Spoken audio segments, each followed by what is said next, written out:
Halo adik-adik, ketemu lagi dengan Bang Jordan di Taitakum Junior. Together, we study the Bible to know our Lord Jesus Christ. Okay, let's check if you're ready. Do you have your Bible? Check. How about your notebook? Check. Do you have your pen or pencil? Check. Good. Kita belajar serius ya. So no toys, no food or drinks. Sit up straight and focus on the lesson. Tidak sambil tidur-tiduran ya. Kalau adik-adik sudah ready, kita doa dulu ya. Tuhan Yesus, terima kasih untuk saat ini. Kami belajar Alkitab untuk mengenal Engkau lebih dalam. Urapi kami dan beri kami pengertian. Dalam nama-Mu, kami berdoa. Amin.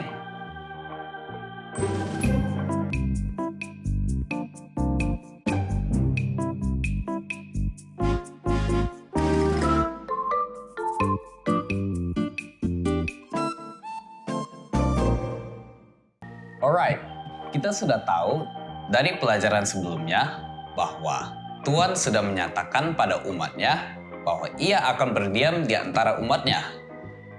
Karena itu, Tuhan memberikan instruksi supaya Musa membangun kemah suci, tempat di mana Tuhan berdiam di tengah umatnya. Setelah kemah suci selesai, Tuhan hadir dalam kemuliaannya. Lalu Tuhan memanggil Musa, supaya Musa menerima hukum yang Tuhan tuliskan sendiri. Hukum yang menjaga supaya umatnya hidup dalam berkat Tuhan. Tapi, apa yang terjadi kemudian? Menurut adik-adik, apakah umatnya akan taat pada Tuhan? Atau mereka kemudian memberontak? Yuk, kita baca sama-sama Keluaran 32 dan Keluaran 33 bersama teman-teman kita Devan dan Gabriel. Shalom teman-teman, Talitakum. Keluaran 32. Anak lembu emas.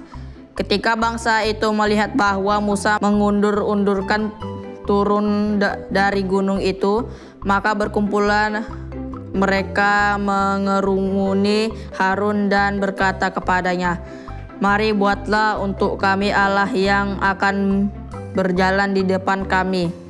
Sebab Musa ini orang yang telah memimpin kami keluar dari tanah Mesir. Kami tidak tahu apa yang telah terjadi dengan dia." Lalu berkatalah Harun kepada mereka, "Tanggalkanlah anting-anting emas yang ada pada telinga istrimu, anakmu laki-laki dan perempuan, dan bawalah semuanya kepadaku." Lalu seluruh bangsa itu menanggalkan anting-anting emas yang ada pada telinga mereka dan membawanya kepada Harun. Diterimanya itu dari tangan mereka, dibentuknya dengan pahat, dan dibuatnyalah daripadanya anak lembu tuangan. Kemudian berkatalah mereka, "Hai Israel, inilah Allahmu yang telah menuntun engkau keluar dari tanah Mesir." Ketika Harun melihat itu, didirikannya mezbah di depan anak lembu itu. Berserulah Harun, katanya, "Besok hari raya bagi Tuhan, dan keesokan harinya pagi-pagi maka mereka mempersembahkan korban bakaran dan korban keselamatan. Sesudah itu duduklah bangsa itu untuk makan dan minum. Kemudian bangunlah mereka dan bersukaria. Berfirmanlah Tuhan kepada Musa, "Pergilah, turunlah, sebab bangsamu yang kau pimpin keluar dari tanah Mesir telah rusak lakunya. Segera juga mereka menyimpang dari jalan yang kuperintahkan kepada mereka. Mereka telah membuat anak lembu tuangan dan kepadanya mereka sujud menyembah dan mempersembahkan korban sambil berkata, 'Hai Israel, inilah Allahmu yang telah menuntun engkau keluar dari tanah Mesir.' lagi firman Tuhan kepada Musa, "Telah kulihat bangsa ini dan sungguhnya mereka adalah suatu bangsa yang tegar tengkuk. Oleh sebab itu biarkanlah aku supaya murkaku bangkit terhadap mereka. Dan aku akan membinasakan mereka, tetapi engkau akan kubuat menjadi bangsa yang besar." Lalu Musa mencoba melunakkan hati Tuhan Allahnya dengan berkata, "Mengapa Tuhan murka-Mu bangkit terhadap umat-Mu yang telah kubawa keluar dari tanah Mesir dengan kekuatan yang besar dan dengan tangan yang kuat? Mengapakah orang Mesir akan berkata, Dia membawa mereka keluar dengan maksud menimpakan malapetaka kepada mereka dan membunuh mereka di gunung dan membinasakannya dari muka bumi? Berbaliklah dari murka-Mu yang bernyala-nyala itu dan menyesallah karena malapetaka yang hendak Kau datangkan kepada umat-Mu. Ingatlah kepada Abraham, Ishak dan Israel, hamba-hamba-Mu itu, sebab kepada mereka Engkau telah bersumpah demi diri-Mu sendiri dengan berfirman, kepada mereka Aku akan membuat keturunan sebanyak bintang di langit, dan seluruh negeri yang telah Kujanjikan ini akan Kuberikan kepada keturunan-Mu supaya dimilikinya untuk selama-lamanya. Dan menyesallah Tuhan karena malapetaka yang dirancangkannya atas umat-Nya." Setelah itu berpalinglah Musa lalu turun dari gunung dengan kedua loh hukum Allah dalam tangannya. Loh-loh yang bertulis pada kedua sisinya bertulis sebelah menyebelah. Kedua loh itu ialah pekerjaan Allah, dan tulisan itu ialah tulisan Allah ditukik pada loh-loh itu. Ketika Yosua mendengar suara bangsa itu bersorak, berkatalah ia kepada Musa, "Ada bunyi sorak peperangan kedengaran di perkemahan." Tetapi jawab Musa, "Bukan bunyi nyanyian kemenangan, bukan bunyi nyanyian kekalahan, bunyi orang menyanyi berbalas-balasan itulah yang kudengar." Dan ketika ia dekat ke perkemahan itu dan melihat anak lembu dan melihat orang menari-nari, maka bangkitlah amarah Musa.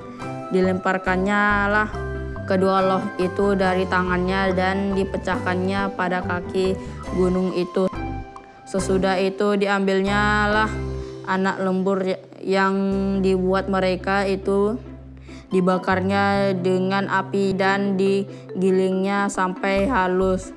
Kemudian ditaburkannya ke atas air dan disuruhnya diminum oleh orang Israel. Lalu berkatalah Musa kepada Harun, "Apakah yang dilakukan bangsa ini kepadamu sehingga engkau mendatangkan dosa yang besar itu kepada mereka?" Tetapi jawab Harun, "Janganlah bangkit amarah, Tuanku. Engkau sendiri tahu bahwa bangsa ini jahat. Semata-mata mereka berkata kepadaku, 'Buatlah untuk kami Allah yang akan berjalan di depan kami.' Sebab Musa ini orang yang telah memimpin kami keluar dari tanah Mesir. Kami tidak tahu apa yang telah terjadi dengan dia." Lalu aku berkata kepada mereka, "Siapa yang mempunyai emas, haruslah menanggalkannya." Mereka memberikannya kepadaku dan aku melemparnya ke dalam api, dan keluarlah anak lembu ini. Ketika Musa melihat bahwa bangsa itu seperti kuda terlepas dari kandang, sebab Harun telah melepaskannya sampai menjadi buah cemooh bagi lawan mereka, maka berdirilah Musa di pintu gerbang perkemahan itu serta berkata, "Siapa yang memihak kepada Tuhan, datanglah kepadaku." Lalu berkumpullah kepadanya seluruh Bani Lewi. Berkatalah ia kepada mereka, "Beginilah firman Tuhan Allah Israel, baiklah kamu masing-masing mengikatkan pedangnya pada pinggangnya dan berjalanlah kian kemari melalui perkemahan itu dari pintu gerbang ke pintu gerbang, dan biarkanlah masing-masing membunuh saudaranya dan temannya dan tetangganya." Bani Lewi melakukan seperti yang dikatakan Musa, dan pada hari itu tewaslah kira-kira 3.000 orang dari bangsa itu. Kemudian berkatalah Musa, "Baktikanlah dirimu mulai hari ini kepada Tuhan masing-masing dengan membayarkan jiwa anaknya laki-laki dan saudaranya, yakni supaya kamu diberi berkat pada hari ini." Keesokan harinya berkatalah Musa kepada bangsa itu, "Kamu ini telah berbuat dosa besar, tetapi sekarang aku akan naik menghadap Tuhan. Mungkin aku akan dapat mengadakan pendamaian karena dosamu itu." Lalu kembalilah Musa menghadap Tuhan dan berkata, Bangsa ini telah membuat dosa besar, sebab mereka membuat Allah emas bagi mereka. Tetapi sekarang kiranya Engkau mengampuni dosa mereka itu, dan jika tidak, hapuskanlah kiranya namaku dari dalam kitab yang telah Kau tulis." Tetapi Tuhan berfirman kepada Musa, "Siapa yang berdosa kepadaku, nama orang itulah yang akan kuhapuskan dari dalam kitabku. Tetapi pergilah sekarang, tuntunlah bangsa itu ke tempat yang telah kusebutkan kepadamu. Akan berjalan malaikatku di depanmu, tetapi pada hari pembalasanku itu aku akan membalaskan dosa mereka kepada mereka. Demikianlah Tuhan memulahi bangsa itu, karena mereka telah menyuruh membuat anak lembu buatan Harun itu." Amin. Talitakum. Salam teman-teman. Talitakum. Keluaran 33. Musa meminta penyertaan Tuhan di gurun. Berfirmanlah Tuhan kepada Musa, "Pergilah, berjalanlah dari sini engkau dan bangsa itu yang telah kau pimpin keluar dari tanah Mesir ke negeri yang telah kujanjikan dengan sumpah kepada Abraham, Ishak, dan Yakub. Demikian kepada keturunanmu lah akan kuberikan negeri itu.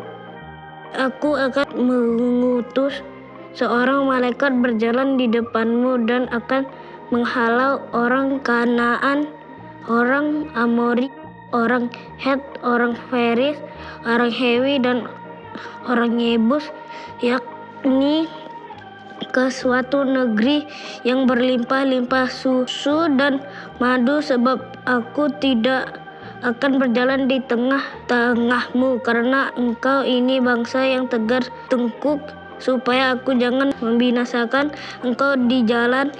Ketika bangsa itu mendengar ancaman yang mengerikan ini, bergabunglah mereka dan seorang pun tidak ada yang memakai perhiasannya.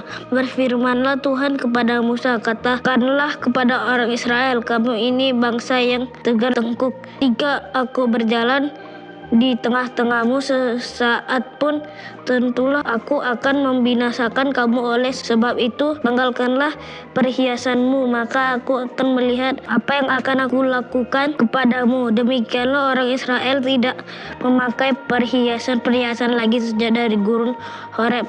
Sesudah itu Musa mengambil kemah dan membentangkannya di luar perkemahan jauh dari perkemahan dan menamainya kemah pertemuan setiap orang yang mencari Tuhan.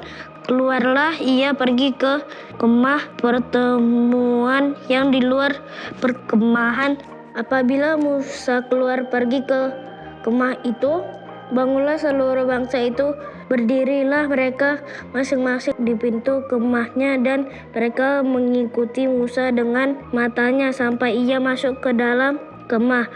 Apabila Musa masuk ke dalam kemah itu, turunlah tiang awan dan berhenti di pintu kemah, dan berbicaralah Tuhan dengan Musa di sana.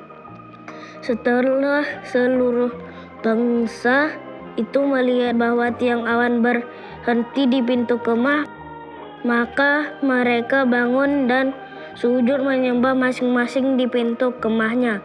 Dan Tuhan berbicara kepada Musa dengan berhadap muka seperti seorang berbicara kepada temannya. Kemudian kembalilah ia ke perkemahan, tetapi abdinya Yosua bin Nun, seorang yang masih muda, tidaklah meninggalkan kemah itu. Lalu berkata Musa kepada Tuhan, "Memang engkau berfirman kepadaku, suruhlah bangsa ini berangkat, tetapi engkau tidak memberitahukan kepadaku siapa yang akan kau utus bersama-sama dengan aku. Namun demikian engkau berfirman, aku mengenal namamu dan juga engkau mendapat kasih karunia di hadapanku. Maka sekarang jika aku kiranya mendapat kasih karunia di hadapanmu, beritahukanlah kiranya jalanmu kepada sehingga aku mengenal engkau, supaya aku tetap mendapat kasih karunia di hadapanmu. Ingatlah bahwa bangsa ini umatmu." Lalu ia berfirman, "Aku sendiri hendak membimbing engkau dan memberikan ketentraman kepadamu." Berkatalah Musa kepadanya, "Jika engkau sendiri tidak membimbing kami, janganlah suruh kami berangkat dari sini. Dari manakah gerangan akan diketahui bahwa aku telah mendapat kasih karunia di hadapanmu, yakni aku dengan umatmu ini? Bukankah karena engkau berjalan bersama-sama dengan kami, sehingga aku dengan umatmu ini dibedakan dari segala bangsa yang ada di muka bumi ini?" Berfirmanlah Tuhan kepada Musa, "Juga hal yang telah kau katakan ini akan kulakukan karena engkau telah mendapat kasih karunia di hadapanku dan aku mengenal engkau." Tetapi jawabnya, "Perlihatkanlah kiranya kemuliaanmu kepadaku." Tetapi firman-Nya, "Aku akan melewatkan segenap kegemilanganku dari depanmu dan menyerukan nama Tuhan di depanmu. Aku akan memberi kasih karunia kepada siapa yang kuberikan kasih karunia, dan mengasihani siapa yang kukasihani. Lagi firman-Nya, engkau tidak tahan memandang wajahku, sebab tidak ada orang yang memandang aku dapat hidup. Berfirmanlah Tuhan, ada suatu tempat dekatku di mana engkau dapat berdiri di atas gunung batu. Apabila kemuliaanku lewat, maka aku akan menempatkan engkau dalam lekuk gunung itu, dan aku akan menudungi engkau dengan tanganku sampai aku berjalan lewat. Kemudian aku akan menarik tanganku dan engkau akan melihat belakangku, tetapi wajahku tidak akan kelihatan." Amin. Taltakum.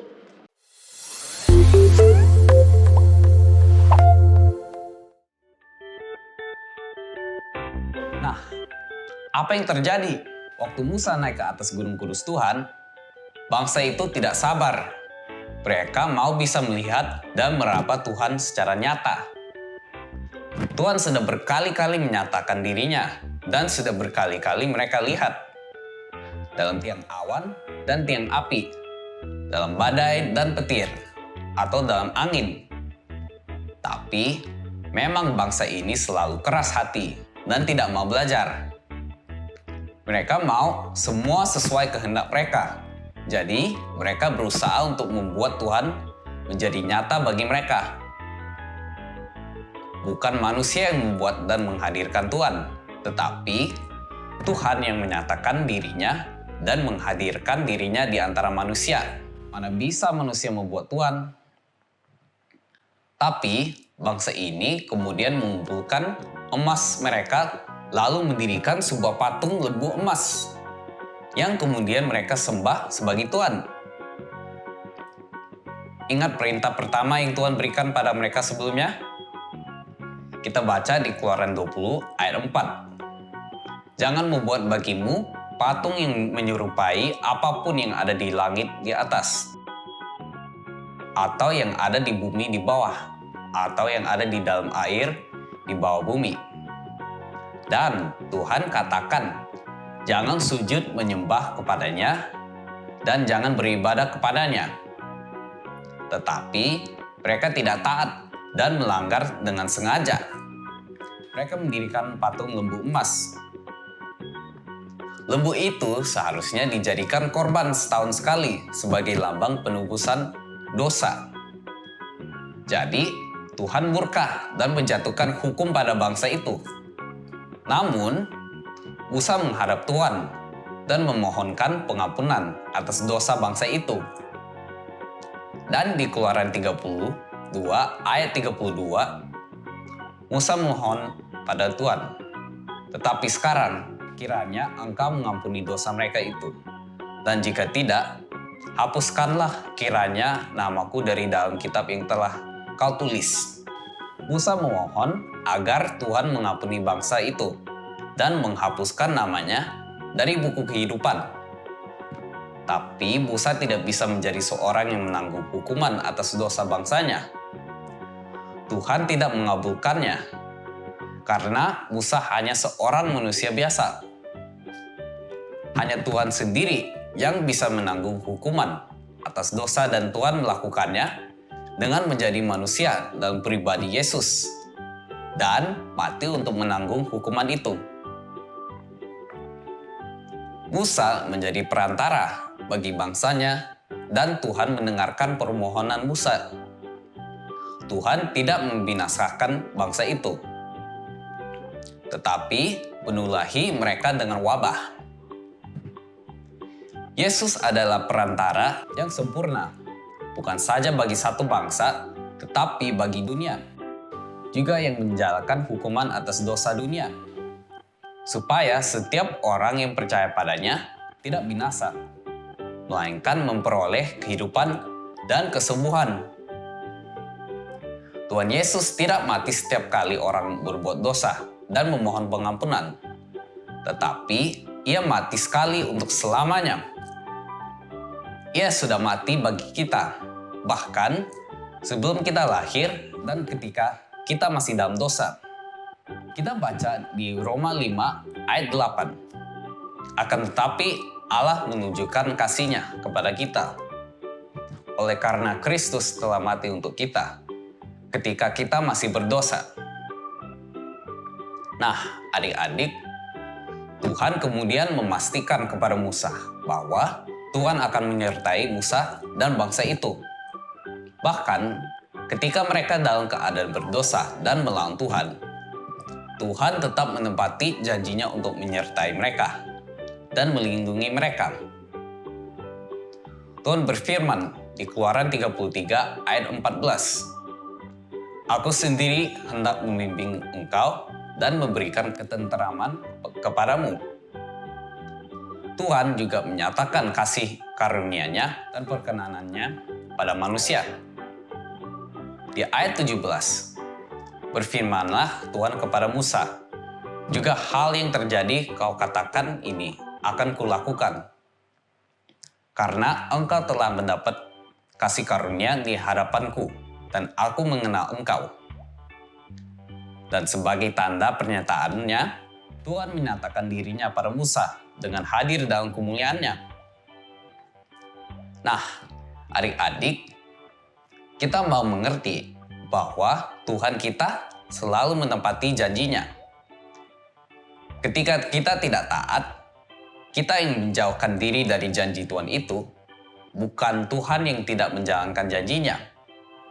Tuhan sudah membuktikan bahwa Ia akan menyelamatkan, membebaskan, dan melindungi umat-Nya. dengan turun ke dunia dalam pribadi Yesus Kristus. Jadi, ketika kita hidup di luar kehendak Tuhan, maka kita hidup di luar dari keselamatan dan di luar pelindungan Tuhan. Bagaimana caranya supaya kita tetap hidup dalam jalan Tuhan?